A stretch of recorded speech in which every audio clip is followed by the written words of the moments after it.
Hey guys, welcome to another TGS podcast. Today we got a guy called Caleb Smith on.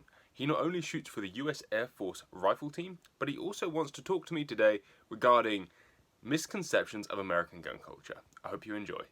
Well, we're doing pretty well. Missouri's not been hit too bad with like the virus and whatnot. So, overall things are actually starting to look up. We're hoping to start opening up slowly, start getting back to semi-normal. So they're going to reassess the situation here at the end of the month, and then decide if they can start reopening the more essential parts of the economy and whatnot in the local area. And maybe lift some travel bans and whatnot. So that'll be good. So travel bans are in place in Missouri. So there's travel restrictions depending on what your career is. So for the military, especially, that's across the entire Department of Defense. Each of the commanders have been given their own authority to limit your travel area. So I'm limited to within an hour radius of my home, which kind of stinks because a lot of the early spring hunting and fishing seasons have opened up. So the only thing I can really do is turkey season right now, which is okay. But like trout season and whatnot has opened up, and I was really looking forward to doing some fly fishing, which we won't be doing now. You've got nowhere close to home. Yeah. Yeah. So northern Missouri is pretty flat and stagnant, so we don't get the flowing water that's needed for trout. The southern part of the state does. So in order to do any sort of trout fishing or whatnot, or cold water fish, you have to go to the south part of the state, which is 2 to 3 hours away from here. What sort of fishing do you have where you are? Up northern part of Missouri is mostly like stagnant kind of water, so catfish, crappie fishing, a lot of your classic Midwest fishing types, so a lot of slow water bass. I had a subscriber send me I think Indiana one, a book of all their fishing rigs, and luckily in the back it had a guide to fish ID, and it's amazing, one of those things that you just take for granted. Like, I expect you growing up catching fish where you are. If someone says a trout to me, I know what a trout looks like. Someone says a carp or a barbel to me, I know exactly what that looks like. But as soon as someone says something like a crappie or a catfish, I understand that a basic catfish and what it looks like. But the actual idea of all these things was absolutely fascinating to me to actually read through this book and have a look at it. Yeah, it's pretty interesting. It was different when I got out here. So I actually grew up out in the Northeast, out in New York, Western New York. So I'm used to a lot of the cold water fish. So it's primarily trout and salmon, pike, stuff like that.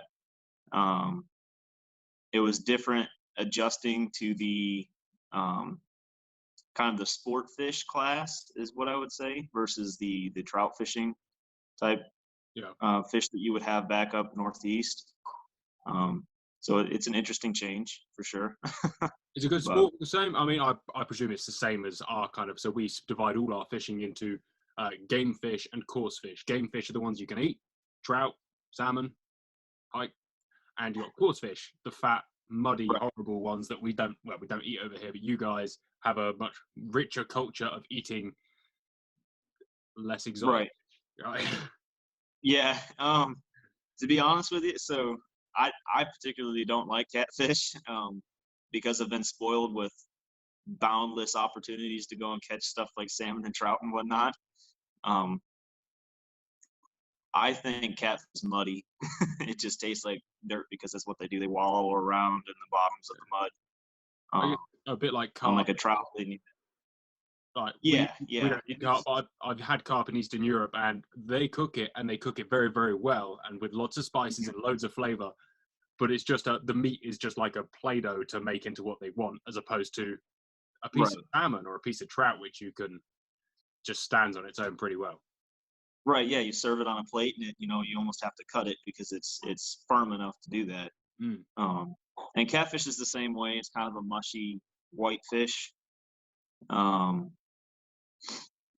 in terms of like splitting them up between the sport and the I would say, game fish. The sport fish is kind of more like your professional bass fishing and whatnot. So that's a pretty big thing out here because there's a lot of lakes and ponds and stuff like that where, they have ideal habitat for that kind of stuff.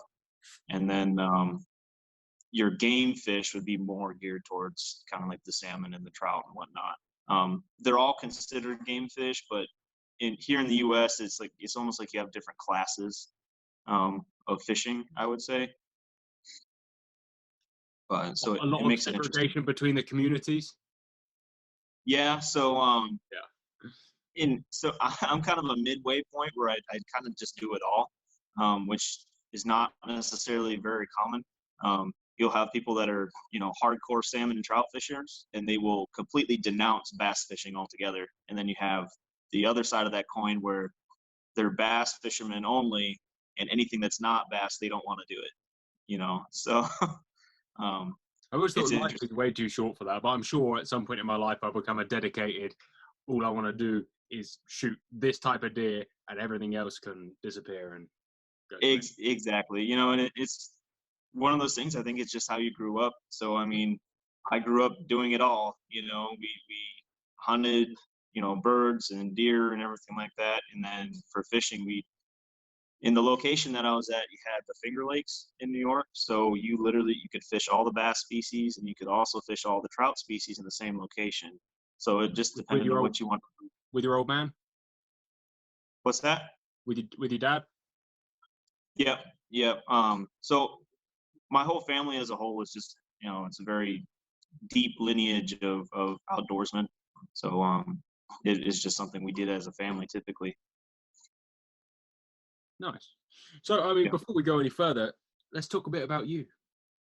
Introduce yourself. All right. Yeah. So, I mean, I'm a senior airman in the United States Air Force. I've been in for 5 years now. I'll actually be stowing on staff sergeant here at May 1st. So moving up through the ranks, and it's been pretty good. It's been an interesting ride. I never would have imagined getting here. It was interesting when I started out. I graduated high school in 2015, and then went right into the Air Force from there. It was kind of funny because I decided that I was going to leave for basic training in September because I figured, Texas would be cooled down a bit by then. I was wrong. So September in New York, it was 52 degrees and they were calling for snow that night. And I landed in Texas. It was 105 and 80% humidity. Yeah, it was a shock. So then I spent 2 months down there training, and then I went up to and that's in San Antonio, Texas. So right in the Gulf.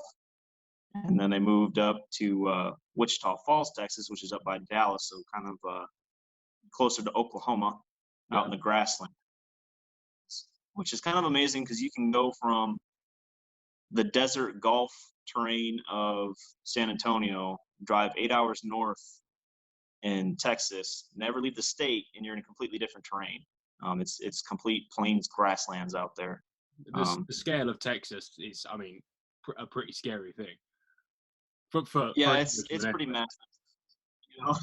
Yeah, it's pretty large. Did you do any hunting while you were down there?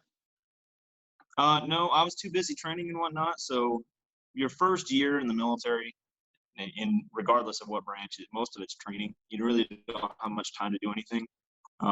So when I got to Wichita Falls, it was another 2 months of training there. And then in February, I ended up getting to Whiteman Air Force Base, which is here in Missouri. And I'm an ammo troop, so I'm a bomb builder for the B-2 Stealth. That's cool.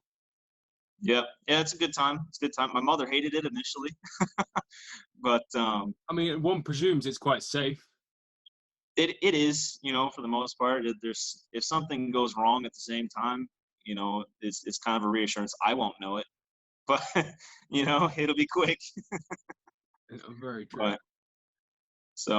But overall, it's actually a very safe job. You have to really screw up for it to get dangerous. But at the same time, there's also precautions that we take to make sure that it stays safe as well. That's just inherently part of working with explosives and whatnot as often as we do. That is cool. I Um, presume you get to watch your ordnance go off occasionally. on occasion, yeah. Sometimes when they'll, like if we ever do a strike or something like that, or if we end up doing a practice drop or something like that, they'll send us the footage back. We do get to see a lot of like our test footage on some of our experimental weapons and whatnot, and that's always cool because sometimes it's like the first time that specific weapon has ever been built. Before that point, it's been a concept or Too something like top that. secret for you to kind of give us a flavor of the kind of experimental stuff you go with? So a lot of the stuff I can't talk about, but the one that I can is the GBU 57. And it's called the MOP, the Massive Ordnance Penetrator. So that's kind of Whiteman Air Force's baby. You know, it's a 30,000-pound penetration bomb. And Yeah, a penetration bomb, we're talking it's designed to go into buildings before it explodes.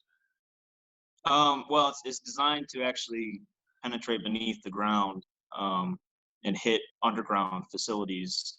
Oh, that's cool. That are, yeah. Essentially, the idea is that you can hit the top of a mountain and blow something up that's underneath it. That's amazing. So I mean, this is complete aside, but it's fascinating. Does the bomb itself penetrate, or is it designed to put the explosion down into the ground? no, the bomb itself penetrates. How far? We'll talk about that in person. I don't want to put that one all the way out on Some distance, the air. I presume. More It's quite a bit. more than a meter. Yeah. Oh yeah, by far. By far. Yeah. We're talking several stories. Oh hell, that's awesome. Yeah, beneath the surface. That is amazing technology, right there. That's amazing technology. Yeah. Pretty cool. And apart from being a staff sergeant, you are a hunter. Yeah. So it's always been some part of my life and whatnot. You know, like I said, we've always hunted waterfowl and turkey and deer, and your small game as well. It's always just been a big part of my heritage and lineage. So it's kind of bred into me. So what have you got close to you now? Well, so Missouri, believe it or not, is overall one of the best locations in the U.S. for any sort of hunting, and fishing for that matter. We've got the biggest thing out here is white-tailed deer. I mean, there's so many out here. If you can't kill a deer in Missouri, you're doing something wrong. They're like rabbits out here. There's so many of them. Have they got a long season to account for that, or not? Or is it just is there a lot of them because there's a low bag limit? No, they actually. So when you buy a hunting license out here, you get 3 tags. You get an any deer, which would be a buck tag or a doe tag. You can use it on either one, and then you typically get 2 doe tags along with that. You get 5 if you hunt archery as well, because then you get an either or, and you get a doe tag as well. So I hunt both archery and rifle season, and this year I'll be hunting muzzleloader as well, which you use your archery tags for muzzleloader. So you could potentially take 5 deer just for what the MDC gives you, and if you fill all of them, you can go back and buy individual tags. How much is the hunting license and the individual tags? I believe last year it cost me 43, and I think it was like $5 a tag. So it's yeah, it's no, especially so growing up in New York, a hunting license. Well, I actually got what they called the sportsman's license out there. It included all of your fishing and hunting, and it also had your tags attached to it. It was about $120, so nearly half the price in Missouri. So why is so many deer? Missouri overall. That's the interesting. Why is it so? Well, so Missouri, it's we're kind of in the breadbasket out here. So Kansas is right next door. Iowa is directly north of us and whatnot. If you know anything about Boone and Crockett, it's kind of like a record standing for whitetail in particular. Most of those record deer coming off the Missouri-Iowa line, so just north here about an hour. There's a lot of very vast soybean and grain fields around here, as well as a very good mix of dense. I would say they're not entirely hardwood forests, but you're getting into that type of a terrain. So they have very good cover, and then they have an unlimited food source with the grain farming that goes on in this area. And the type of grain that's grown in this area is very conducive to just growing large deer, and they're able to proliferate very easily as a result. I guess as part of that farming, there's a lot of private land as well, and as such, there's places for them to get away. Or what's the public land, private land split? So actually, where my house is located, like I rent, obviously being in the military, depending if I move around and whatnot.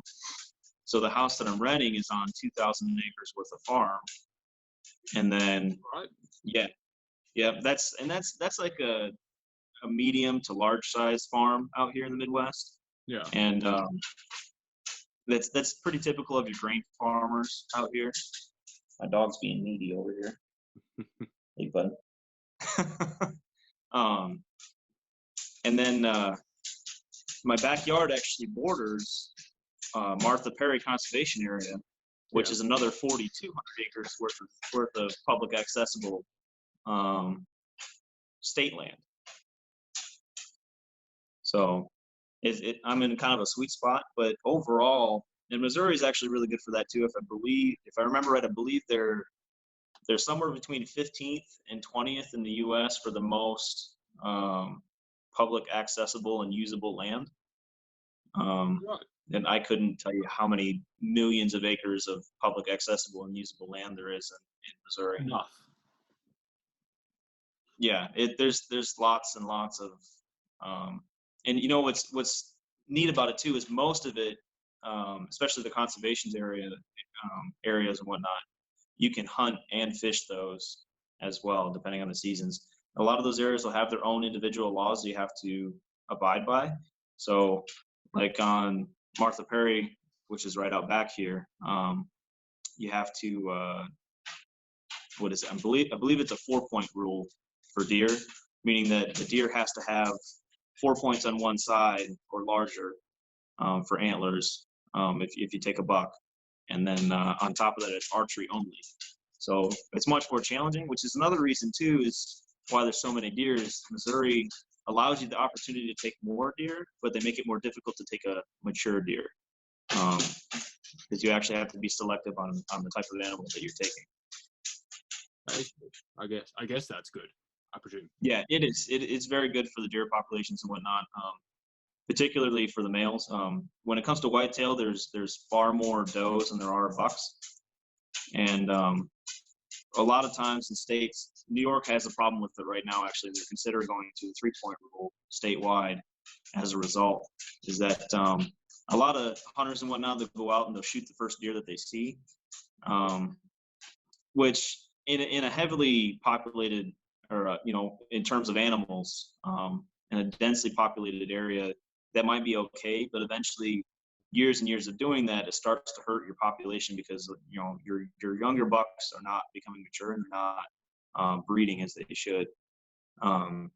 So the 4-point and the 3-point restrictions that are throughout Missouri, it allows the deer to become mature before they're actually harvested. Yeah, and the fact that the tags very much lean towards doe culling. Right. Yeah. Yep. So there's 2 things you wanted to discuss, and we should probably start on those because I'm sure we'll go around in plenty of circles as we go. And the first was misconceptions with American gun culture. Oh, yeah. So when you first reached out, you're like, yeah, it'd be interesting to get someone's viewpoint, in the military and in like an area where you can own the guns that you guys fight with. And I was like, well, not so much. So one of the biggest misconceptions is like everyone can run around in the U.S. and get automatic firearms and whatnot, and they're the same guns that we use in the military and whatnot, and it's simply not true. Yes, you can own AR-15s, but the difference between an AR-15 and an M16 there's quite a few. So like an AR-15 is purely a semi-automatic weapon only, whereas your M16 is fully automatic, and then an M4 is 3-round burst, which is what we use typically in the military. You cannot just go out and buy an M4 or an M16. Those are what are called Class 3 weapons, and you have to have a very specific license, and you have to go through a very lengthy federal process in order to get approved to own one of those guns. And then not to mention the price of a gun like that, because there's not many of them in the public to begin with. I saw one online the other day for sale. And again, you have to have all of those prerequisites in order to even bid on the gun. And then on top of that, it had a price tag that was $30,000. Oh wow! So it's pretty. The limitations on getting a fully automatic firearm in the U.S. there's so many. And then on top of that, once you get all of those prerequisite factors and you actually gain the firearm, so just at that point, talk us through those prerequisite factors again. So you need to get a federal check. What does that look at? Your mental health and criminal record, I guess. Yeah, and it's pretty extensive, all the things that they go into. I couldn't tell you off the top of my head how far back they go. For some reason, 15 years is sticking out in my head. I wouldn't quote me on that, but I'm pretty sure that's what it is. And then on top of that, they go, like you said, they go through all your mental health records and whatnot. And if you're applying to gain license to own a fully automatic weapon, they go even further. And then on top of that, if there's waiting periods and whatnot in most states, so how long? In order for, it depends. New York currently has a week-long wait, and what that does, it allows the government to actually do a thorough check. Not that the ATF doesn't do a thorough check, because most of it's an automated system. There's certain key things that get flagged when they do your background check and whatnot. And then if you do get flagged, it's called a hold, and they won't allow you to actually purchase the weapon. So you can actually go and say, hey, I'm going to buy this weapon, you pay for it, but you don't actually receive the weapon until you get a pass from the ATF. And that is for any gun, or is that just for? That's for any gun. That's for any gun. Particularly full auto and pistols. Those typically take longer for you to get a pass.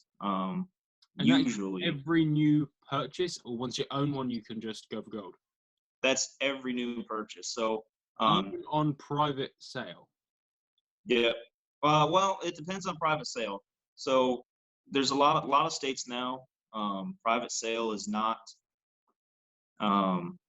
legal unless you go to somebody who has an FFL, a federal firearms license, and then there's a legal transfer of custody from one person to the next.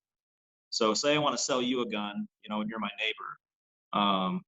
We would have to go down to the gun shop here in town, and we would, transfer the firearm through the FFL. Yeah.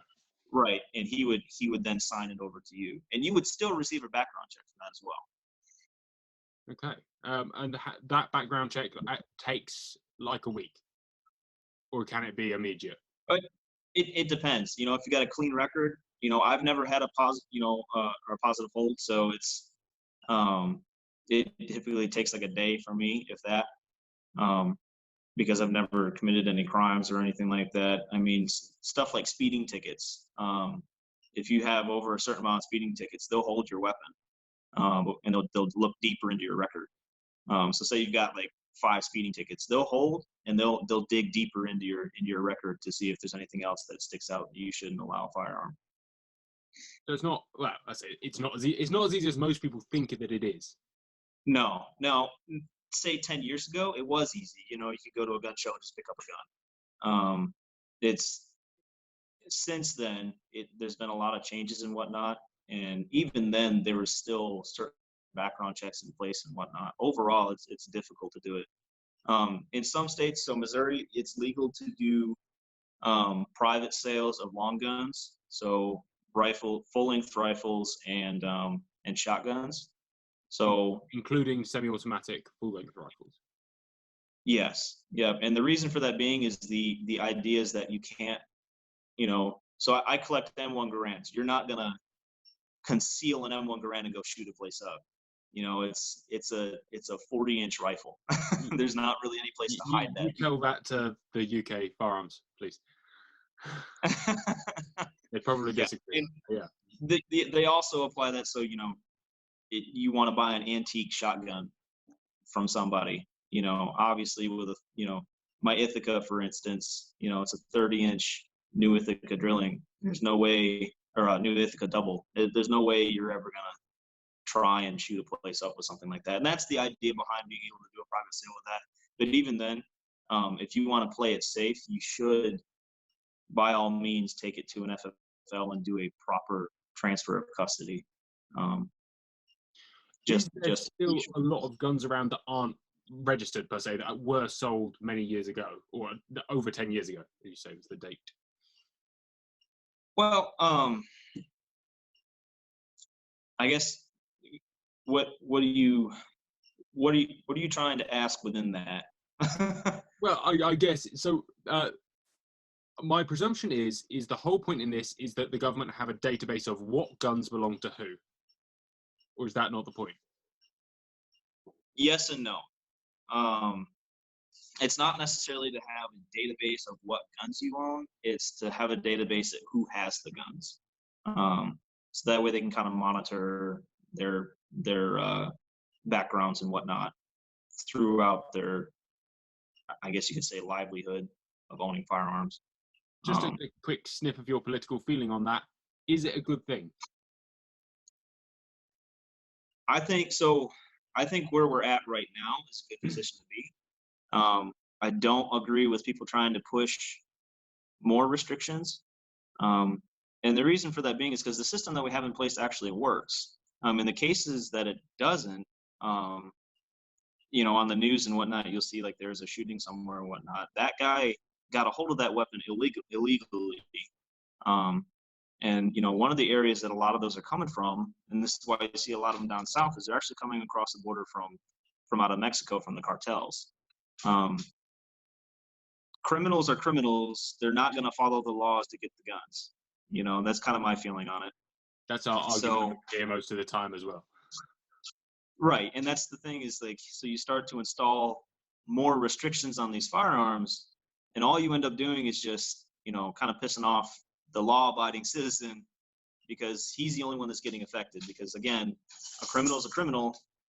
He's not following the law already. He's not gonna say, oh, new gun laws have been installed, I guess I should not do that. They're criminals for a reason. But I can, 100%. In that case, do you think that you should be allowed, using the fair process, be able to get fully automatic firearms just as easy as you can a pistol? No. And like I said, even getting like a pistol and whatnot, those typically take a little bit longer because those are concealable. And nowadays, probably 90% of your pistols are semi-auto. So they're not, even pistols themselves are not easily had, particularly depending on the state. New York has a week-long wait, regardless of what your background is on pistols. And then on top of that, certain states require you to get a concealed carry permit. So if you're going to carry the gun for self-defense in public, you're required to get a concealed carry permit and actually go through a class and whatnot. And they teach you all the laws, like how to actually handle and fire and shoot defensively with your pistol. And if you don't have that, primarily for self-defense. Yeah, and that's for pistols, yeah, that's what the concealed carry is for, is so that way you can tuck it in your waistband, or you have a in the waistband holster or something like that, and you go out. Say, I carry when I'm out on the highways and whatnot out here. Highway 70 is a hot spot for kind of drug trafficking and whatnot. So if I pull off to a gas station or something like that, yeah. So Highway 70 stretches all the way from, it's literally a straight line from Dayton, Ohio, all the way out to Wichita, Kansas. So you can imagine that's a pretty big artery for the cartels that do manage to make it into the U.S. and whatnot. All they have to do is they just stop at gas stations and they keep traveling to the big cities that are along the way, you know. And it's not a huge problem, but it's still something that would, you know, I don't want to take the chance of not having something. If I were to stop at a gas station and someone decides to hold the place up, you know, I'd rather have the option than not have it and actually be in trouble, you know. Most people who end up carrying concealed and whatnot will never actually draw their weapon at any time throughout their entire lifetime. Most people will not. One Ergo asks what the point is. The point of carrying? Yeah. So, like I said, it's just having... Just as a devil's advocate. Of course. Yeah, devil's advocate, you know, so if I don't have a weapon and I pull into a gas station and somebody decides that they're going to, you know, go up to the register and they've got the gun pointed at, you know, at the person behind the counter, you know, trying to get them to give off their money or whatnot. I'm in the back and I can see what's going on, you know, and I'm carrying. I can stop that confrontation. You know, a lot of times the mere presence of another firearm is enough to make somebody stop what they're doing. Particularly if they're, you know, most crimes happen with knives and whatnot in the U.S. So you're coming to somebody with a knife and that person draws a firearm on you, you're going to stop what you're doing really quick because now you're at a disadvantage. Do you feel like most Americans who concealed carry are actually prepared to pull the trigger? Or is it just a deterrent in most cases? The ones who have their concealed carry licenses, I would say that they're prepared. Not having the experience of actually pointing a firearm at a person that's a whole nother experience. So that's something that they would definitely encounter if they were in that situation where they had to. Like I said, and there's a CDC statistic out there. I can't remember what it is. It's something like 350,000 potential crimes in the U.S. Were stopped just by somebody drawing a weapon, not even firing. So again, it's kind of those things. It's the mere presence of a good guy with a gun stops a crime from happening. Just because it's the intention or the possible outcomes of somebody having a firearm stopping the criminal. I mean, you do make it sound like America is a pretty crime-filled place. I mean, when we talk about these things, it seems like it, but when you look at the grand scheme of things, you know, the U.S.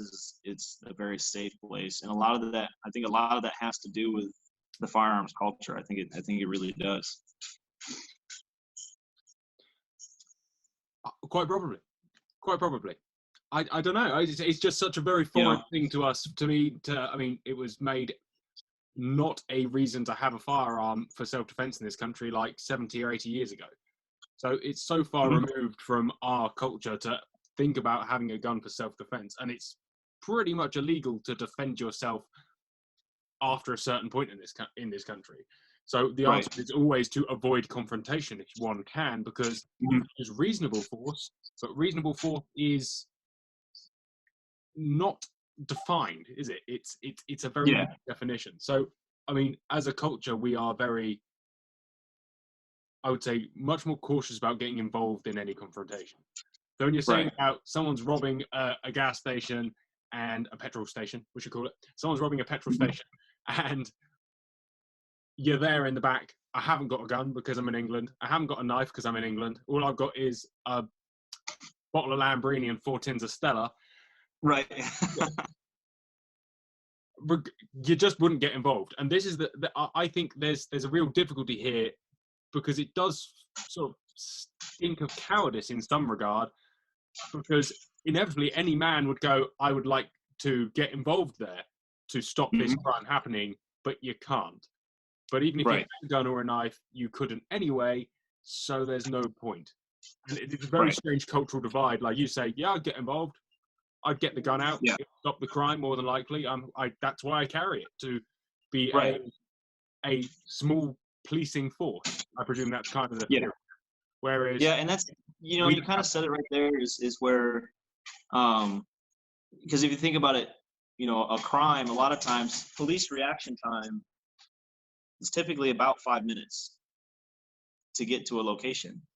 And when someone is holding up a small area or something like that, or they go in and they have ill intentions, the crime is already going to be done and completed by the time the you know, police arrive on the scene.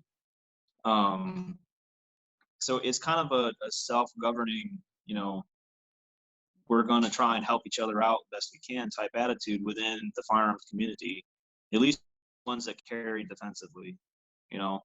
So where especially did that stem from culturally, do you think? well, it stemmed when the English decided to take our firearms away back 250 years ago. And it's been there since. So, and ever since you have been a self-policing, self-governing nation. And I do admire, by the way, a lot of American values and a lot of American governance culture in that regard. Right. Not that I think that you guys are perfect by any means, and neither are we. So, Right. Yeah. Yeah. And I'll be the first to admit there's a lot of flaws within the multiple systems that surround the U.S. as a whole. But there's also a lot of good that comes with it, you know, as is obviously with your guys' governing system as well. There's a lot of flaws, but there's a lot of good stuff as well.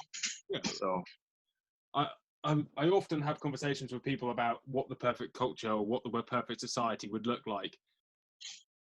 But the only way you can ever get it to work right is if every person within that society is perfect, or at least less flawed than average.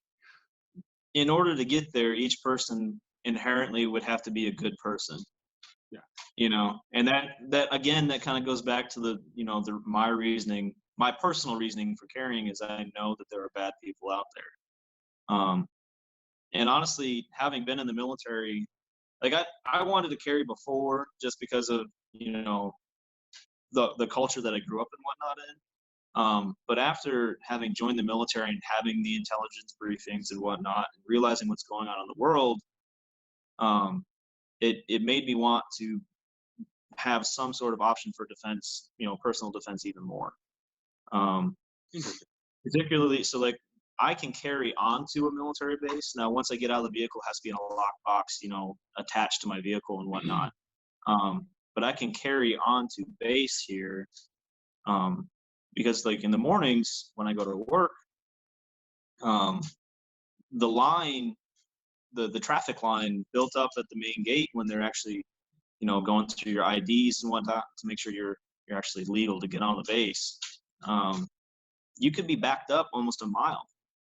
So you have almost a mile worth of military personnel waiting to get on base. You know, for people who have ill intentions, we're a perfect target. So and that's part of the reason why we're allowed to carry on the bases. Not all of them, most of them you're allowed to. There's certain laws in place that we're allowed to do that. Because we have had an issue with lone wolf attacks and whatnot on our bases in the past, and it's, you know, it's something that we have to be aware of. Do you feel like you should, as an American and being a very different culture to ours, and I probably wouldn't ask this of a serving British soldier, but do you think you should be able to take your guns home? Your M4? Oh, like from base? Yeah. No, it's an interesting idea.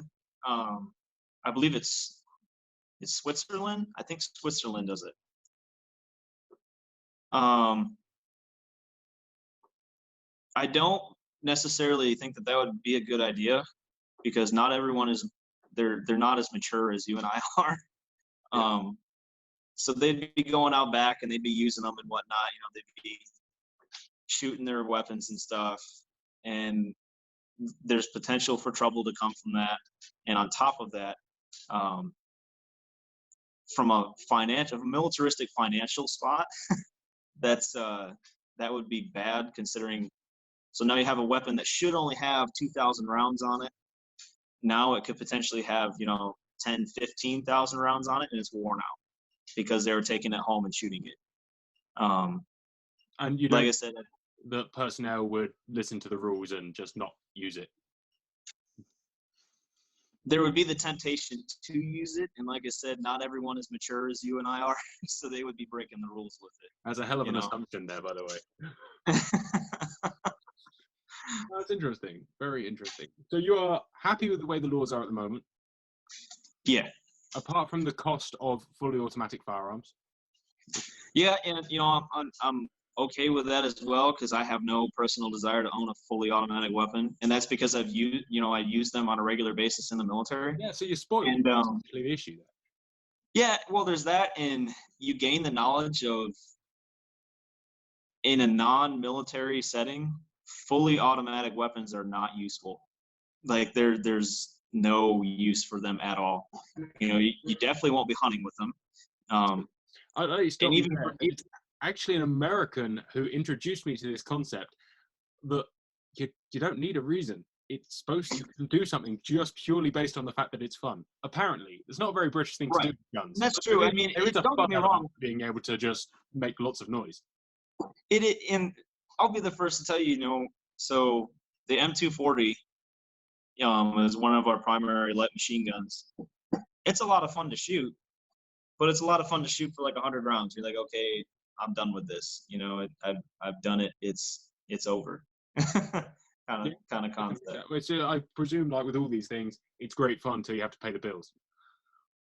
Yeah, it's very expensive to feed a fully automatic gun, especially considering most of them are they're not all large calibers, but most of them are. It's expensive. You go and a 240, for instance, if you were to buy one, go through all the process and buy one, the weapon itself is exponentially expensive. And then say you buy 100 rounds of ammunition on the 240, that might last you 30 seconds. And 100 rounds of 308 is going to be $80. It's gone. So unless it's a full auto gun is it's a deep pockets privilege. Yeah, I mean, before coronavirus and a few other bits, we were looking at coming out to Knob Creek machine gun shoot just to have a go and try and experience, like you say, just so Knob Creek. Fun. Knob Creek is one of those things is that if you go, you can actually gain quite a bit of knowledge there because a lot of the weapons that are there are actually antique firearms, and the people that own them are historians on those individual guns. So that's kind of a double thing. Yeah, it's a lot of fun because it's a lot of automatic fire and whatnot. You get the who doesn't want to shoot an MG42? MG42 is a cool gun. Yeah, it really is. And I've had the opportunity to fire one of those as well. Well, in the version of the MG3, which it's essentially the same thing. It's just a modern version of it. But there's a difference between just going out there and blazing away with 1,000 rounds and actually, in my world, I like to hit the smallest target the most accurately, the most amount of times, So it might be a personality thing. Like if you just want to go out and have fun and make a lot of noise, sure, an automatic weapon's good for you. But then there's also the game of accuracy as well. There's something pleasing about being able to hit a really small target at a long distance. So you are a long-range shooter, I presume. Yeah. So I'm on the Air Force National Rifle Team. So you're fairly and good. We shoot at 2. What's that? So you're fairly good. Maybe.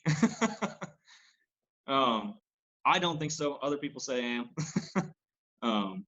I think I'm 4th on the team right now, but there's definitely way better shooters than I could ever dream of being.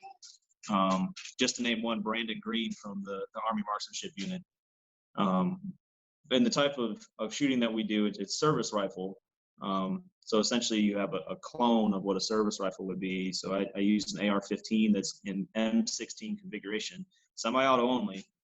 But you shoot a course of fire that is at 2, 3, and 600 yards, and there's no support. You use a sling, and that's it. And you shoot standing, sitting, and prone. I average, the mid 700s in scores, and Brandon Green is out there cleaning the match, with perfect 800 scores. So those are kind of things that I would. One of those naturally gifted bastards. Yeah, one of those, and then on top of that, so the Air Force National Rifle Team, we still have to perform our primary duties along with being able to shoot as well. Whereas the Army Marksmanship Unit, once you make that team, you actually separate from your career field. And as long as you're putting up scores, your job is to practice and teach. So basically your whole world is revolving around shooting. And all you do is practice, practice, practice. So whereas I have to go to work during the week and practice on the weekends and maybe at night, he's out there practicing every day. That makes a difference. Yeah, for sure. Where does the Navy come into it, or are they not competitive enough? So, no, the Navy actually has one of the better teams. Not to bash the Marines, but surprisingly, their team, at least in the last couple of years, has kind of been falling off the edge. I'm not sure why. I just don't. I think it might be just that it's not their priority right now, and I couldn't tell you why that is either. Spend money somewhere else. Well, not so much that. It's just that their shooters haven't had the skill that they've had in the past. It wasn't very long ago. The Marines kind of, because they always pride their scout snipers. You always hear about the Marine scout sniper. And the entire film is dedicated to them, mate. They must be good. Yeah, and they got kind of a slap in the face. Well, I think it was 2 years ago. The Coast Guard snipers beat them in the World Sniper Championship. And everyone's always kind of bashing the Coast Guard, in the terms of military rivalry, and then for them to come up and beat the Marine sniper team. Well, it was kind of a blow to their ego. Yeah, I bet it was. But then I guess, like with all things, is all they need is a naturally talented guy to run their team. That's exactly it. Just a bit of luck. He clearly wasn't hard enough to be a Marine. I was going to say a Marine, but our Marines are harder than your Marines, so it's not comparable. So, do you hunt long range as well? Well, so that's kind of an interesting concept. So, myself personally, I am more confident taking a longer shot than per se the next person who's never done the type of shooting that I have, or has had the type of practice that I've had. Now, at the same time, I personally do not like to take longer shots. When I'm hunting, yards. What is a long shot? What is a longer shot? Where are you comfortable?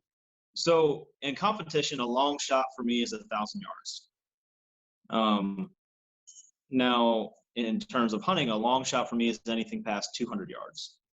And the reason for that being is now you have to take in morals for account. You're not shooting paper. You're shooting a living, breathing animal.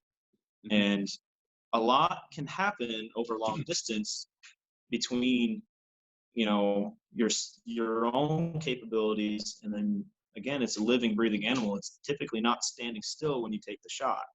It might be walking, or it might be quartering. The shots when you're hunting are never perfect. I've only had one shot hunting deer that was ever, I would say, was ever truly perfect, and even then, it was under 50 yards. It was a large doe, and she was standing broadside, like perfectly broadside to me, and she was looking away from me. So she was completely calm, feeding, not moving broadside, and that was a perfect time and shot placement. Other than that, they've always been walking, or they're quartering. They're out there a little bit farther. And when I say it comes in, you have to take into account your morals and whatnot. It's like, okay, so do I take this long shot and risk potentially wounding an animal versus making a clean kill? I never like to take second shots. That's just not there's something wrong with. My concept is if you don't kill on the first shot, you shouldn't be out there, because you I think didn't make a there is certain caveats to that. I think certainly right. not England, but in obviously certain parts of the world, there are deer species or ungulate species that are of a size that they sometimes take 2 shots. Yeah, and that's very true. And when I say that, it's one of the you should only need 1 shot, meaning that if you're not taking a good shot the first time, a shot that you're confident in, You then you shouldn't need be to go back planning and on a second shot. Right. So there are some people out there that are, they'll take a 600-yard shot and not think twice. Again, me personally, my own morals and values come into play where, okay, I'm taking this animal's life. I would want it to be as quick and clean as possible versus potentially wounding it and then having, tracking it and trying to actually find the animal. It becomes a big mess when you're trying to track a gut shot deer or something like that.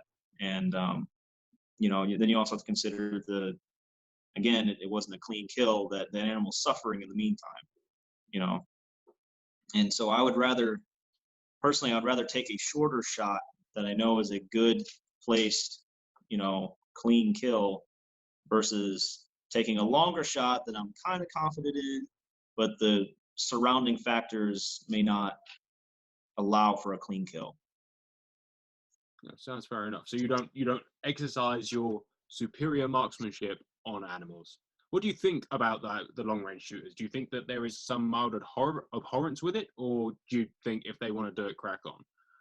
You're not against it, or are you ardently? I'm not against it. I would argue that some people that do it probably need to practice more. If I ever went out, so my sister, she's in the Air Force as well. She's stationed in Montana, and we're hoping when all this blows over and whatnot, eventually we can go up and go elk hunting. Now that's a different type of hunting where your average shot is actually 300 yards plus, but those animals move a lot slower, and in the terrain it's a lot more open. Right, and you have more time to set up and get into a solid position and whatnot, and actually take a good shot. That would actually be very similar to the way that you shoot in competition. Each animal acts differently, obviously. Whitetail, a lot of times you don't have the time to do that. So it's again, it comes into the morals and the opportunity that's presented. Each case is different. And like I said, in my own experience, most of my shots on whitetail have been under 200 yards.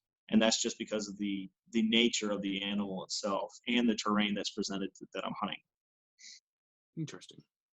And on top of all this, you are a amateur or trainee gunsmith, apprentice gunsmith, I think is the phrase you used. Yep.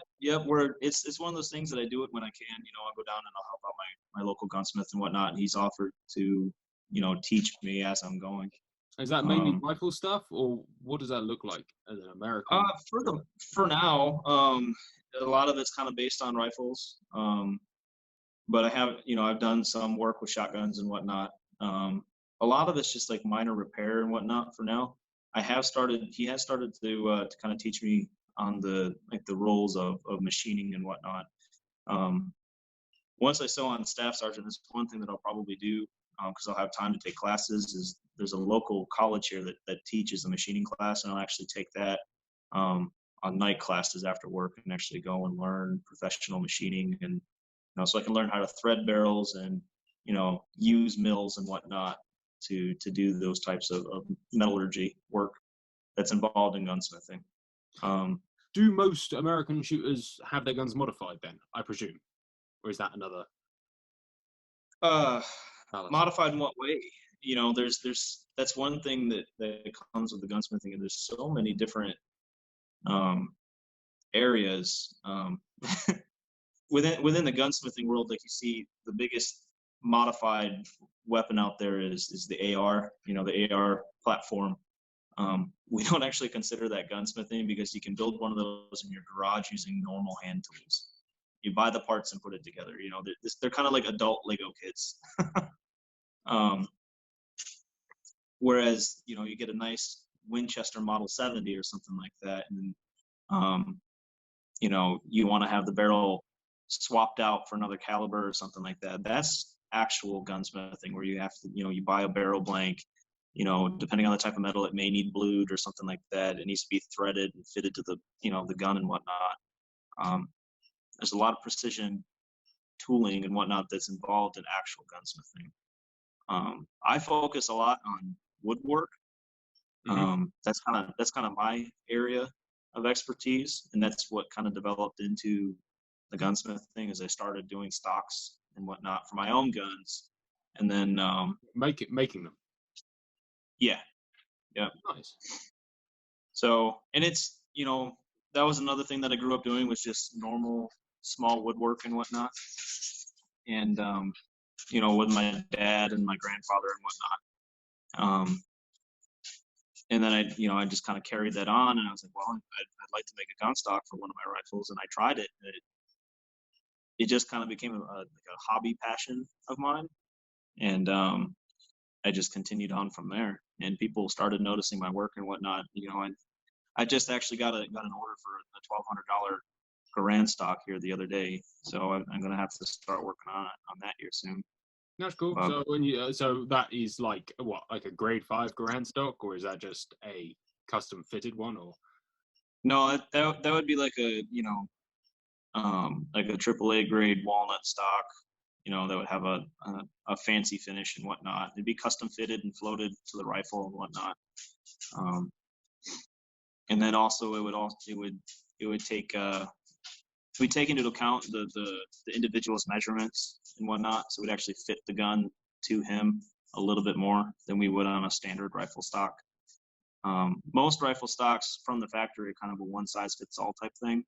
When you start doing custom stock work is where you can actually get into fitting the rifle, or the shotgun for that matter, to the individual, and it inherently makes it a better gun for that person, and you're more accurate with that firearm as a whole, because it fits your dimensions. No, I think that you're right, but it's an interesting thing that most people will never spend any money on that, and they'll just sort of wrap themselves around most. Yep. You into your shotgunning as well? Was there not a lot of wing shooting to be had where you are? Oh no. So matter of fact, so the national championship range for trap shooting is actually right here in Missouri. It's down towards Lake Ozark. It's a mile-long trap range. Wow. I couldn't tell you how many firing points are on it, but there's quite a bit of that. I personally like sporting clays because it's very similar to hunting. At least the setting is typically close to hunting. Yep. I get bored with skeet, or not skeet, 5-stand trap. Skeet's okay because it's switching directions, but 5-stand trap I find that a little bit boring because it's so repetitive. Now on the other hand, my cousin, he's the Pennsylvania, state champion and whatnot in those realms. So it's something that I've done a lot, but I'm better with a rifle than I am with a shotgun. So that's just kind of why I focus on the rifles. Now I do, hunt a lot of ducks and geese and whatnot. Any of your birds out here? There's that one behind you, obviously. Yeah, so that's my teal I got 2 years ago. So he just had some really, really nice colors on him. He's a good drake. So I decided to get him mounted. I would like to get the trifecta on the teals, where you get the blue wing, the cinnamon teal, and the green wing. So that's the green wing. I got to get the other two yet. You got to go around the world and then get the full slam. Like, that's the real answer. Yeah, right. Yeah. And so Missouri is actually located in a kind of like a hot spot for waterfowl, to where the flight paths for the waterfowl coming off the east and the west coast to get down to the Gulf of Mexico for the winter, they converge right over Missouri, Iowa, and Arkansas. So waterfowl season here, you get all species from the entire U.S. and typically within all of North America. So we get a lot of Canadian species as well, on their way down to the Gulf of Mexico for the winter. So waterfowling is a very big part, not just in this area, but in U.S. culture as a whole. Yeah. So do you when you hunt those, is that with decoys from a blind, or are you flighting them, or? So if I can, I try to set up decoys and whatnot, and I personally like natural blinds, so I'll take a bunch of reeds and whatnot, kind of build my own little blind, and I'll sit and wait for them. A lot of the areas out here is kind of like swampy areas, so I'll take like a swamp stool, wear my chest waders, and actually I'll go out and actually sit in the reeds themselves and wait for them to fly over. Nice. That is nice. And do you have a bag limit accordingly? Yeah, so each species has their own limit, and then there's a overall limit as well, like a daily limit. We have what's called the federal duck stamp, which is kind of it's a federal thing that you have to have in order to hunt ducks, and that kind of stemmed from back in the 30s when conservation was not necessarily taken very seriously, and if I remember right, I'm pretty sure there was an issue over in England as well, but waterfowl was nearly wiped out in the U.S. Because there's just so many hunters and everything's being overhunted. There was no limitations on, daily bag limits and stuff like that. So many species were almost hunted to extinction. Yeah, we had that probably 70 or 80 years before you, that we put not a stop to, well, we put a stop to commercial hunting of ducks, and put in place game acts and wildlife protection, that kind of thing. Right. Which, probably was more, I was going to say, was for the preservation of wildfowl, which is no bad thing. Yep, and that's exactly what happened here in the U.S. They, now it's governed federally in order to keep ahead of it. And now, duck populations have made it back to where they were before, and they're actually starting to go above where they were. So some of the individual species, they'll have what's called a conservation season, where they'll extend the hunting season a little bit, and you're allowed to kill more of that individual species. That's cool. Yeah, we don't. Obviously, we've done a fair few videos with a guy called Nick Horton, who is an old school wildfowler and an absolute archive of knowledge on the subject. And he's very much against bag limits and that kind of thing. But on the other hand, he notices that wildlife populations, or at least wildfowl populations, have changed massively during his lifetime. Right. So his main attribute, he attributes that mostly to just human intervention, certainly in England at least. Because, we may have like a wildfowl reserve, but then we'll build right up to the side of it and put a motorway on one side, and suddenly this tranquil environment that they might once have loved will change. As well as a lot of our wildfowl being migratory beyond our limits, and buggering off across Europe and getting hammered on the way one way and hammered on the way back to us. There's a lot more at play with our wildfowl that means we can't really save it quite as autonomously as you can. We have to work with the rest of Europe and Russia and Scandinavia to try and actually build a plan, which we have done, but it's less solid than yours potentially, by the sound of it. Yeah, and I think a lot of that has to do with the landmass that's available. Yeah. England is like the size of New York, Pennsylvania, and West Virginia combined. So 3 states out of 50 equals the entire landmass of England. Whereas you have the entire U.S. Everything. How does that work? I don't know about that one. But between Canada and the U.S., where a lot of the waterfowl and whatnot comes from, and then also as well as just being easy allies, it makes it having control of an entire continent. Yeah, it makes it a lot easier to kind of enforce and come up with ways to be better conservationists as a whole. When you're only working with 2 other nations, unlike you guys, where you have to work with the rest of Europe. Who are much older nations with much more rooted cultures and hatreds and difficulties accordingly, and our own hunting cultures, and it's an interesting one. I think why we suffer from conservation issues probably more than the rest of the world, which is why we impress ourselves on the rest of the world probably more than anyone else does. Because it's easier to control other countries and other continents' conservation than it is to look inwardly and go, this is not a great plan. Not that I am for a one nation Europe by any means. Right. But yeah, it's an interesting one when you put it like that. Actually, we are up against it conservation-wise, and which is why it's much harder to take a hold over anything in Europe. Mm-hmm. And that's kind of one of the interesting things about the U.S. And so, we have 50 individual states, and they all have their own individual hunting laws and regulations and whatnot. But then depending on the type of hunting, there's the federal regulations that kind of oversee kind of like the minimal regulations that states have to follow. Yeah. So, and that's kind of, so waterfowling, for instance,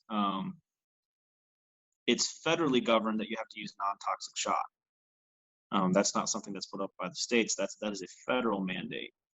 But then you go to the individual states, and so Martha Perry has the same federal regulations across the board. But if you travel down to Warsaw, which is another area that I waterfowl, it's on the Truman Reservoir. There are some, depending on the location, there's some random state-governed limitations, like you can only kill so many of this certain bird or whatever in a day that you don't have in other locations. So, like I said, you have the minimum regulations set up by federal law, and then you have the individual state regulations that go on top of that. It is something that I admire, or at least would like here, but unfortunately it would never work because those in local, like the control of local government over local wildlife populations, unfortunately it would never work purely based on the fact, here at least, that we don't have anybody who cares about wildlife in the countryside in any local government position to do that. Neither do we put money back into the local government like you do with your taxes and tags. So unless we changed fundamentally, it just wouldn't work. But it would be nice, for example, to say, all right, well, maybe those in the north of England shouldn't shoot hares because they don't have very many, but those in the southeast of England should be able to shoot as many hares as they like because we have loads. So maybe there should be like differences from county to county, but it wouldn't work because it would just get abused. So there you go. Yeah, it's an interesting thing, and like you said, the U.S. is very, very good about funding conservation as a whole. A lot of our state parks and national parks and whatnot, all of that money ends up filtering back into itself to boost conservation. And then we also have some taxes and whatnot that are involved in the sale of just hunting and outdoor equipment, and that all as well gets filtered back into conservation. And that's not just by taxes, that's also some of your bigger box stores like Cabela's and like Bass Pro. I believe it's like 15% of each purchase goes back into conservation of some sort. So just simply by buying a piece of hunting clothing, you inherently help out conservation just by buying something. But that extends also to outdoors gear as well. So even if you're a hiker and you're using the space, you're contributing to the space. Exactly. Yep. Which is a strange thing that you have like the ability to go and use this space, but everyone using the space is contributing to the space. Whereas here we have our public rights of way and our rights to roam, but nobody contributes to that. So it's just a huge burden on any landowners, which is interesting. Mm-hmm. Yeah. Yeah. And that's a lot of that stem from, when the national parks were kind of being built, and we were actually setting up individual conservation areas that were deemed necessary to preserve, not only for people to use in the future, but to kind of protect them from expanding populations and whatnot, so that they would stay natural. Missouri is one of them that's lucky enough to have a national park, and it's down Mark Twain. It's kind of I'd say it's southeast from where we're at here, about an hour and a half. I couldn't tell you how many thousands of acres it is. It is absolutely massive, and it's down at the foothills of the Ozark Mountains, and it's actually one of the locations where they're reintroducing elk into the local area, because they were one of the species that were wiped out back in the day in that area from overhunting and whatnot. So putting up areas like that has allowed us to reinvigorate the species that were on the decline. So it's a multi-directional attack on conservation on trying to preserve our natural environments around here in doing so. No, I think it's an extremely admirable thing, mate. It's been an absolutely fascinating conversation. I really, I appreciate your Oh, views yeah. on everything. Actually, they're all very well rounded, extremely well rounded.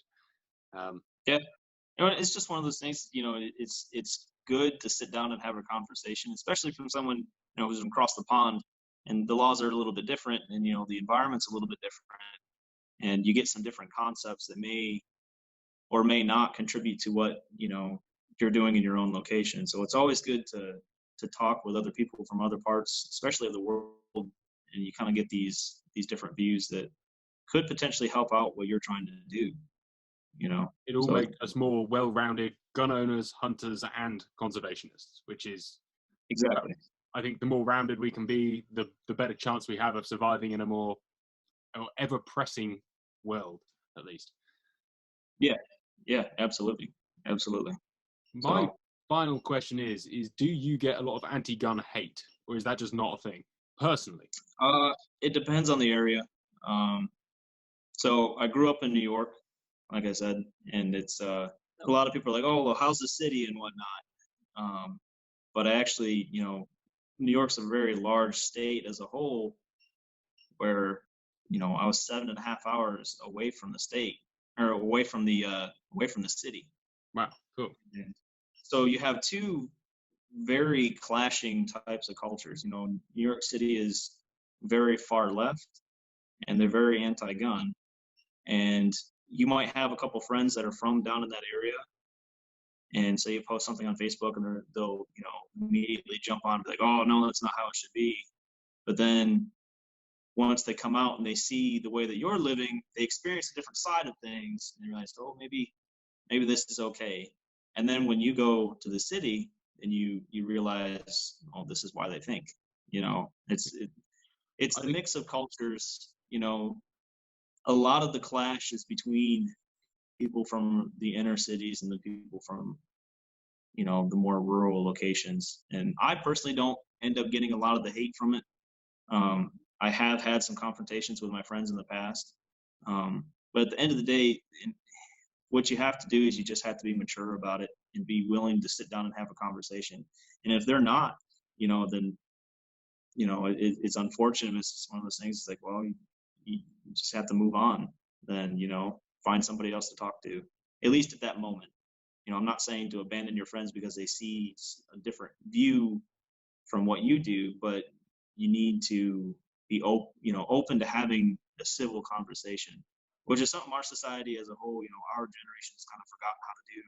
I think a lot of it has to do with technology, because you can instantly have conversation across so many boards, but if you're not actually having the conversation in person, you don't necessarily understand where the person is coming from.